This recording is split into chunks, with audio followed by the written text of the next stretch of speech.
Good morning, everybody. Quick video on the EOS Conference. Don Sasse here in the Pacific Northwest. Spend quite a bit of my time in Wyoming. So when I'm talking to my clients about the EOS Conference, I just put it on the issues list in either a quarterly or an annual.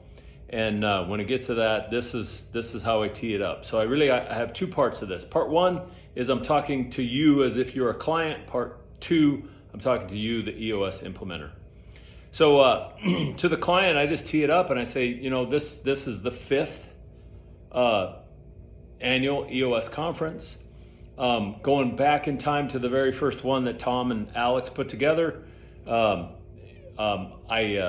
obviously believed in the community and I believed in Alex and Tom, but I didn't promote the conference because I hadn't been there. After I went there the first year, about 5 of my clients went. Year 2, I promoted it. I ended up with about 20 folks there. And out of those 20, 17 of them signed up for the next year before they even left the conference. And if that isn't a testimony, I don't know what is. And so and then the third year, I had about 45 people there. And out of those 45, I had a team actually that signed up 13 people, all of leadership and middle management, to go to the conference, which unfortunately turned out to be a virtual event, and we couldn't all be together. So that's kind of the fundamental a message that I share with my clients. In addition to that, I make sure that they get it on their level 10 issues list so that they can make a decision on it. I let them also know that I put on a client appreciation dinner prior to the conference kicking off, and they get an opportunity to connect with all the other clients that I work with and create bonds that some of them are going to last a lifetime. Just that dinner and that connection, they get enough value out of that. I've gotten this feedback that solved the value of the price they pay to go to the conference.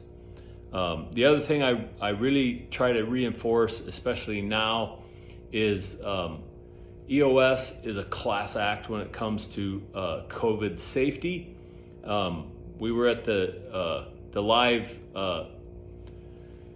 QCE, and we all had the options with the armbands and wipes and sanitizer and the whole 9 yards with as far as safety and distancing and all that. So that part's good. Part 2 of this is talking to you, the EOSI. And so I go all out with making sure I get a crowd of people there, and I put on a really nice dinner. I spend like 3 minutes kind of teeing it up for them and making a little speech and getting them to engage and connect, encouraging them to do that. And then at the end of that, I spend quite a bit of time with each individual that's there, making sure they're in the right breakouts. My results from that, I 10x my investment every year. This comes in the form of them giving me referrals, clients that are graduated that want just a refresher on a quarterly, or maybe I'll do their annual. But to date, I have 10x'd my investment every year that I've been to the conference. And in reality, it's morphed to where that's the only business development activity I do anymore. Obviously, my clients are feeding me referrals and talking about me, but that one singular event, the EOS conference, I go all in, and that's my biz dev for the year. Hope this was helpful. Be happy to talk to any of you if it wasn't clear. So give me a buzz. Thanks.